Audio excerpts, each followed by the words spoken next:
Here's a crazy story. When I was 21, living on the Costa Blanca, working for a crazy ass drug smuggling gangsters. This is a story I probably shouldn't say because I got away with it, but I was really naive and took a massive risk doing what I'd done, and I could have quite easily got one of them in the head over it.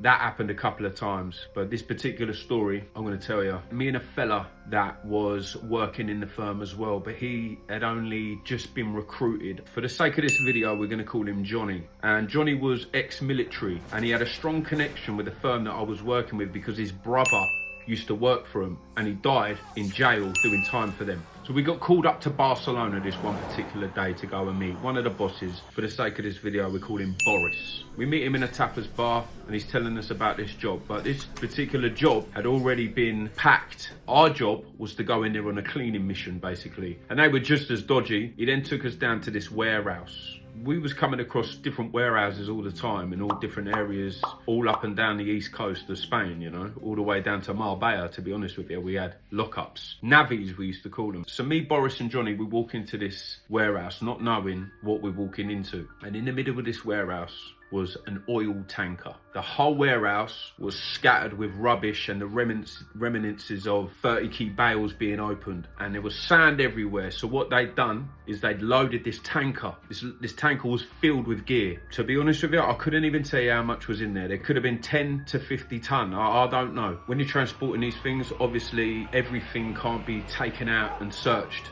Dogs are only going to pick up so much. So what it goes by is weight.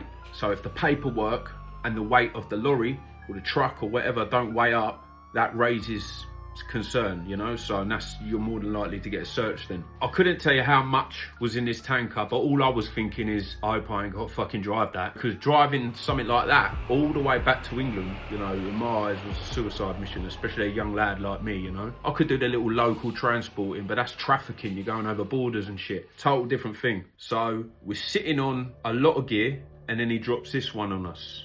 There is a gun somewhere in this warehouse, a 9mm with an extra clip wrapped up in a plastic bag somewhere in this navvy. And when you come across it, bring it to me. So on top of all the gear being in this oil tanker and all the reminiscences of all the open bales all around us, we now got to keep our eyes open for a fucking 9mm. So you're sitting on a life sentence as it is before you do anything. So you don't know whether you're being watched. These motherfuckers are gonna knock the door down at any time, you don't know.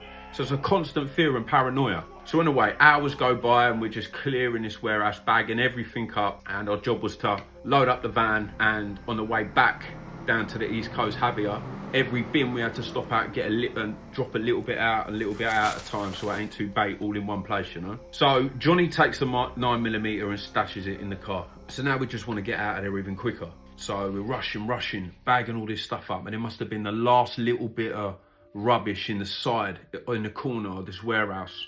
I look down and there is a 30-kilo bale left untouched. I look at Johnny. He looks at me, and there is an awkward pause. You could have cut the tension with a knife. If I say the wrong thing here, I want to get one of them in the head. Yeah?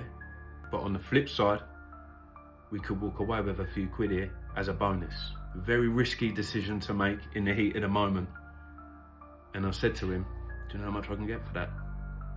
He looked at me and he said, Boris will shoot you, mate. I was like, I'm only joking, brother, I'd never do that.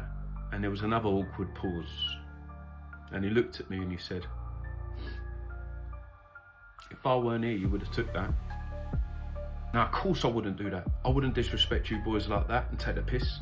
He looked at me, turned his back and said nothing. And from that day, I was scared for my fucking life. I'm not gonna lie to you. But I never saw Johnny again. Now, I don't know whether he had the same thought that I did, yeah, but just thought fucking cutting this little prick out and going cash it in myself. I don't know. But the fear every fucking day from that little stupid mistake. Johnny had my life in his hands that day. And if it weren't for him, boom, could have been gone quite easily. So let that be a lesson to you about fucking greed. Well, there you go. Peace.